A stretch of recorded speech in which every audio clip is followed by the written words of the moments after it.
Making mistakes with personal or business credit can set people or business owners back several months or even years. After coaching over 3,000 entrepreneurs over the last 5 years on building strong credit and getting access to large limit 0% interest business credit cards, I've noticed the mistakes people make generally fit into the same 10 most common mistakes. When building credit, if you avoid these 10 most common mistakes, it will ensure you move much more efficiently, help you build a score much faster, and ultimately help you get the top personal credit cards or large limit zero interest business cards much sooner without denials. So let's dive in. When it comes to the most common mistakes, the first one we are going to start with is the lack of awareness.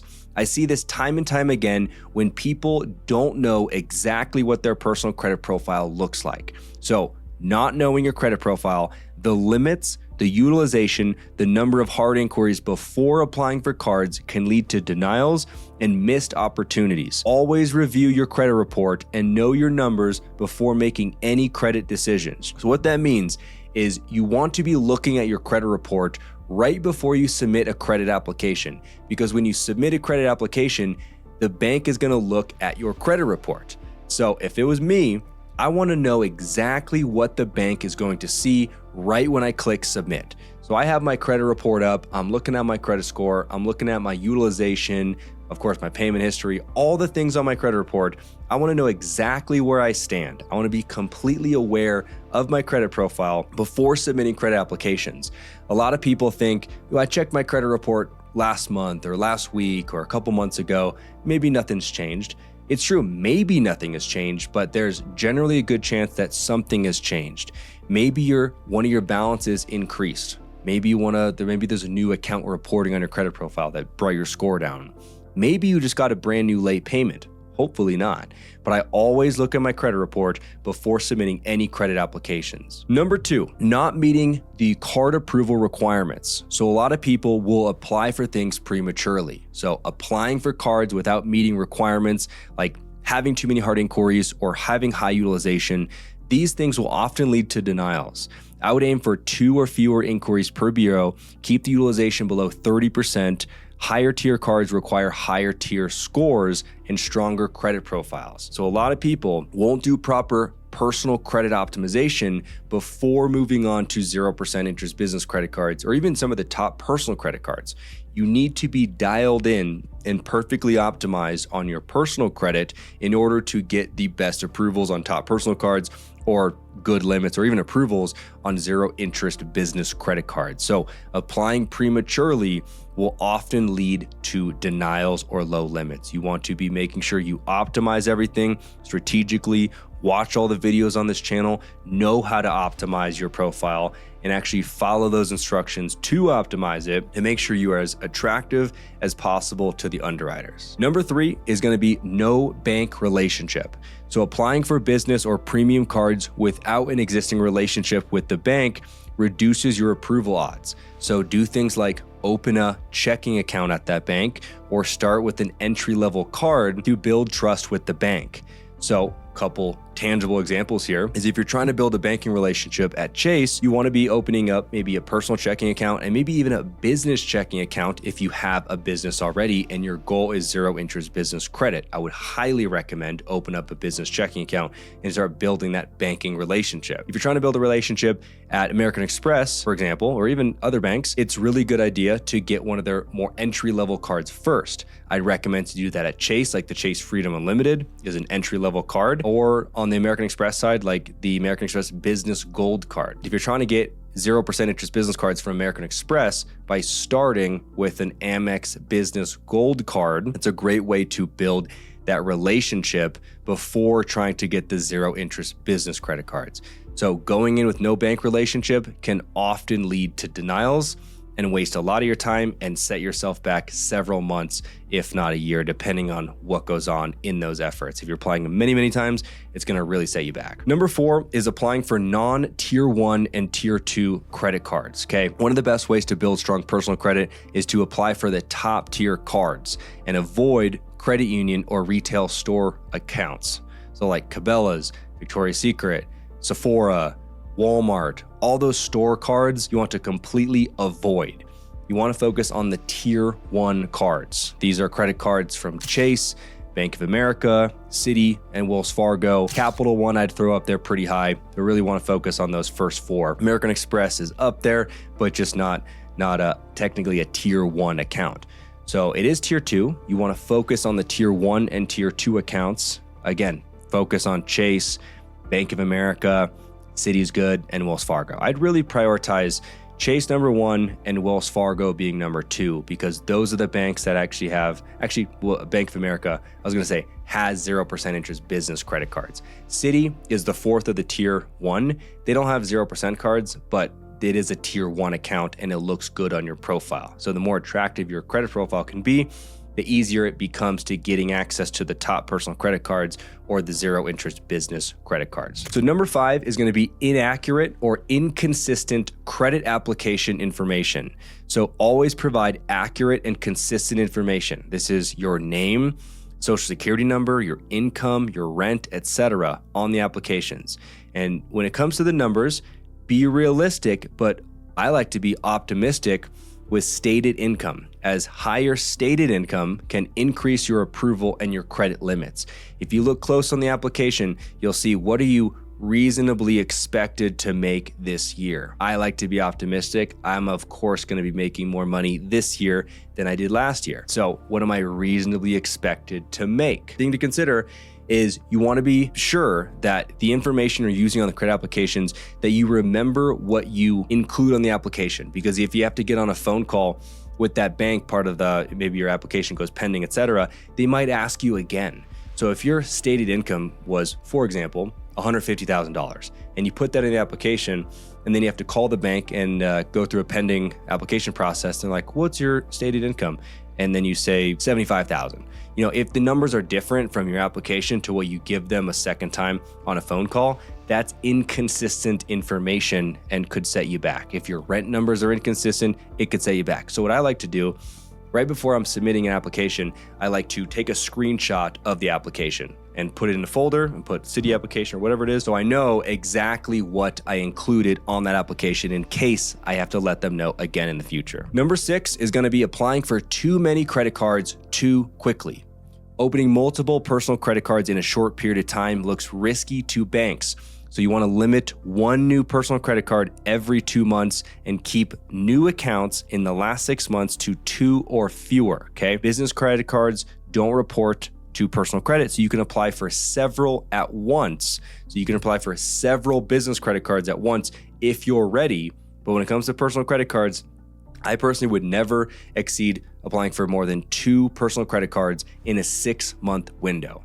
If you have 3, 4, 5 personal credit cards open in the last 6 months, you're going to get denied for too many recently opened credit card accounts. I see it happen all the time.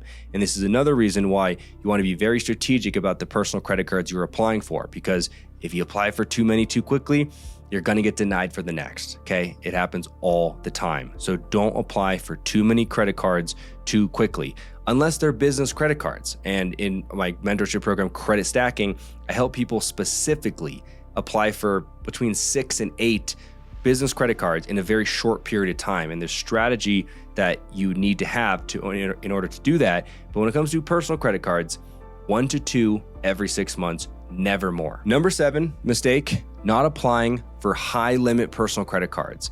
Applying for cards that give higher limits will benefit your credit profile and chances of getting approved for higher business credit card limits.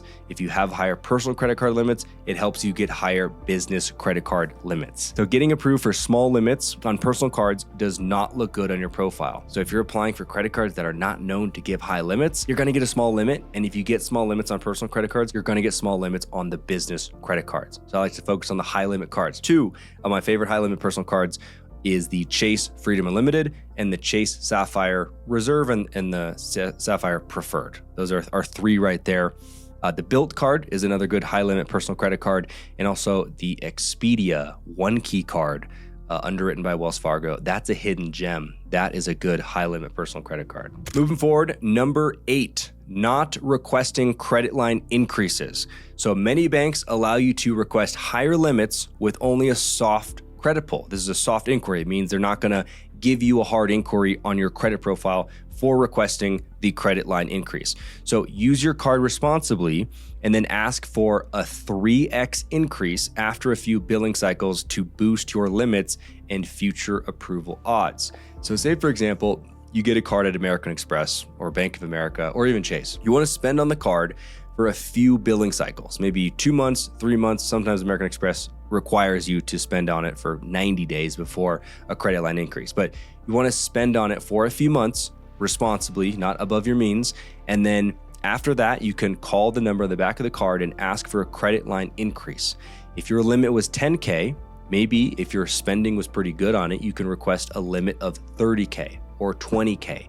I would never really request a limit that's over 3 to 5x the current limit. So if your limit was 5K, requesting a 15K limit is a 3x multiple. That's a pretty fair multiple, 3x. Generally, the people who request that are the most successful on their limit request. Sometimes they don't ask you for a specific amount. They'll just say, okay, we'll put your request in for a credit line increase, and then they'll just give you what they want to give you, basically. So I would do that on several of your cards on an ongoing basis. So over time, you're consistently increasing your credit limits. So the mistake is people don't do this and they're not increasing their limits over time. And a huge benefit of this is you can increase your limits without additional hard inquiries. You can also increase your collective personal credit limits by applying for new credit accounts, which is a good strategy in itself, but it requires a hard inquiry in most cases. So you can increase your limits through this strategy without a hard inquiry. And the more hard inquiries you get, it brings your score down a little bit. And then if you have too many hard inquiries, then you'll get denied on business credit cards or even personal credit cards for the reason of too many hard inquiries. There are strategies on how to get those hard inquiries removed. We teach those strategies in the Credit Stacking Mentorship Program, which I'll link down below. Number 9 is going to be risky business types. So if you are in the stage of your journey in credit and you're applying for business credit cards, if your business is a high-risk business, it is less likely to get funding.